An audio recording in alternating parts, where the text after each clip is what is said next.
G'day folks, welcome to an Oz Cyclone Chasers National Cyclone Update. Today the 15th of December 2014. My name's Chris Nitzo and this update is sponsored by our major sponsor Campbell Scientific Australia, when measurements matter. Just a quick shout out to our subscribers. Tomorrow morning we are having our monthly subscriber prize draw and it'll be broadcast live here on our webpage at ozcyclonechasers.com.au. 9 AM Queensland time tomorrow morning, December 16. The prize on offer is worth $260 odd and it's a Cyclone and Disaster Emergency Kit. And even if you're not a subscriber, I would encourage you to head to aussiestormshop.com.au and check out this particular disaster kit, because it might give you some ideas that even if you're not in the market to buy one yourself, it might give you an idea of what to put into a cyclone disaster kit, and that's very, very important. So folks, aussiestormshop.com.au or go to our website and we'll have a direct link to the Cyclone and Disaster Emergency Kit, and you can have a look at what should be going into one of these things to ensure your safety and to a lesser extent your comfort in the worst case scenario. Well, there's no prizes for guessing over the past week where the rain has been. Over central Queensland is where we saw most of the really, really intense falls. However, we had some moderate to heavy falls across most of Queensland in the past week. And there's more to come for this particular state as we see a new trough system developing, or a number of new trough systems developing over the next week in the inland regions. Over to the Northern Territory, while we've seen the northern coastline fairly inactive, we did see a little bit more of activity developing around the northeast Arnhem district, around Gove, and also some more activity developing in the Gulf of Carpentaria in the southwest Gulf, and the western top end as well saw their fair share of storm activity as well. Across to the North Kimberley, and we really saw some really good storm activity around Broome and Derby there a few days ago. Falls of 50 to 100 millimetres in those locations, so some excellent pre-monsoonal rainfall. Okay, if we look at the synoptic chart, we can see fairly benign pressure pattern around Queensland, which means great open waters forecasts, which means great boating potential here for this week for those of you on holidays, you lucky buggers. Over the inland parts of Australia, we're seeing a trough system redeveloping here across the Northern Territory. We're going to see showers and thunderstorms redeveloping to the east of that, particularly as we head into Wednesday and we get a little bit more moisture in the region. We see the start of what could become an equatorial trough or a monsoonal trough here across the southern Indian Ocean. However, at this stage it is extremely weak, and really we can't see elements or we can't analyze elements of it above the surface. So at this stage it appears to be purely surface driven trough system as opposed to a monsoon trough which extends into the mid-levels of the atmosphere. But one thing to note is the very low pressures across the continent. We've got lows of 999. There's not much meat to them, but they are extremely low in pressure. And so what we hope to see is those northerly winds, those northerly monsoonal winds, at least at the surface level, starting to push into Australia's north, and therefore hopefully will be the catalyst for a monsoonal trough eventually. We will talk a little bit about this low. This low is there, and it has developed as we expected it to about a week ago, and it has pushed westwards and now is pushing very slowly southwards, and not expected to intensify, but we'll talk about that shortly. So tomorrow things are still going to remain fairly dry across eastern or all of Queensland, except for the far northwest peninsula. Across the Northern Territory, storms will be very isolated, and also slightly more general storm activity here, or slightly more scattered storm activity across the eastern half of WA, or the northeastern portion of WA at least.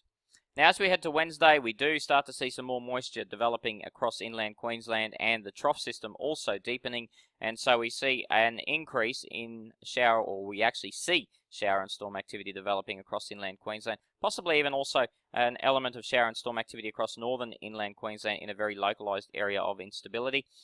Over to the Northern Territory, we see an increase in showers and storms, even to the point where they're scattered across the central parts of the territory, or the central western parts of the territory, and also the eastern interior of WA continuing to be quite stormy. On to Thursday, and we see a big increase in thunderstorm activity across Queensland, getting into southeast Queensland as well. Fairly general storm activity, but in a line, so it's going to be fairly linear in terms of its coverage rather than blobby storms all over the place. They will form a pretty set line and should look quite good on the lightning tracker as they track towards the east. Across the central parts of the Northern Territory, we're continuing to see an immense amount of rainfall in this region that is not expected unless we normally get a cyclone that pushes in and becomes a rain depression. So these guys are copping a absolute bucketing compared to what they would normally expect.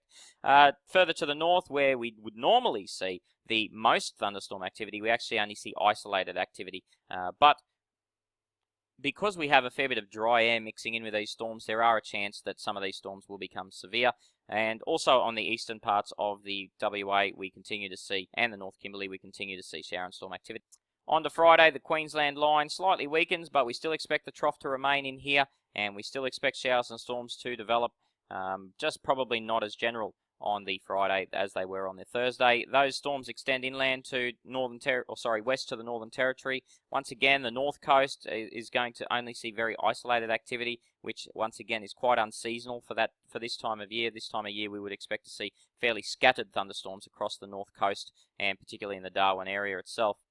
And also the North Kimberley continuing to remain active in terms of storm activity. Some of that activity pushing as far south as Broome on the Friday. And also extending a little further west, so maybe even the eastern Gascoyne could be seeing something, maybe even the far inland Pilbara as well.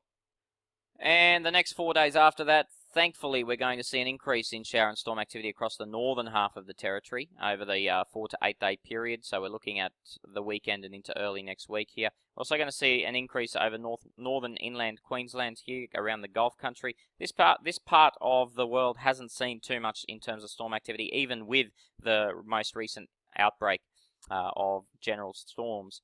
Across southern and central Queensland, we continue to see storms firing, although they will push further to the east, and some of these will make the coast over central Queensland, maybe even over northern Queensland as well. So fairly active weather-wise for much of northern Australia. Just taking a closer look at the tropical low. The tropical low lies near 14 south, 110 east at 1 p.m. Western Standard Time. Not expected to develop. There was a cyclone that did develop just to the north of us, ex-tropical cyclone Bakung. Bakung now lies just west of the region. However, the models are predicting it to move southeastwards over the next few days and possibly re-intensify as well. However, at this stage, probably remaining outside our area, because it's expected to push southeast and then back to the west. So at this stage, very low potential for cyclone activity. So firstly, ex-tropical cyclone Bakung. Bakung expected to push westwards and then recurve back here to the southeast. However, model guidance still very much up in the air. It is a very weak system, and they can't agree on too much with this system at all.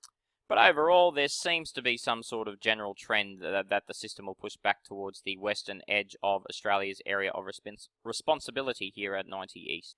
Not expected to get anywhere near WA at any stage.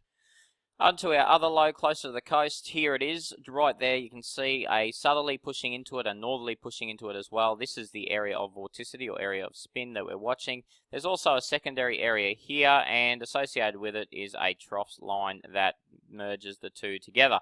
And you can see then that the trough sort of washes out and pushes in a north-south direction rather than a typical monsoon trough, which would continue out here to the east towards Australia. Anyway, the crux of this is that by Wednesday, the actual low pressure system is a non-event. It doesn't exist anymore. And what we see is a trough system that remains in place here. So we still see the trough, and the trough remains in place right in there, but a very, very weak trough at that, and no tropical low development expected, at least over the next 4 to 6 days. At this stage, with regards to our monsoon trough, the long-term models are continuing to persist with either a tropical low developing in this area and halting the monsoonal surge pushing to the south. And then in other runs, you can see the surge, or not so much a surge, at least a pulse of northeasterlies pushing into the equatorial regions and unabated without a tropical low. So we're really stuck here between some models predicting a tropical low or cyclone around the Philippines at the time towards the end of December, and some predicting nothing in that area. So what we're hoping for is nothing in that area. If nothing happens in that area, that means we will start to see the monsoon trough develop across northern Australia in the last few days of December. If something does form in this area, it's going to be another long wait. So just remember that live prize draw at 9 a.m. on the 16th of December 2014 of that Cyclone Survival Kit from Aussie Storm Shop. Hopefully when we talk again Thursday night, those storms would have really started to kick in. We'll chat then. Have a great week.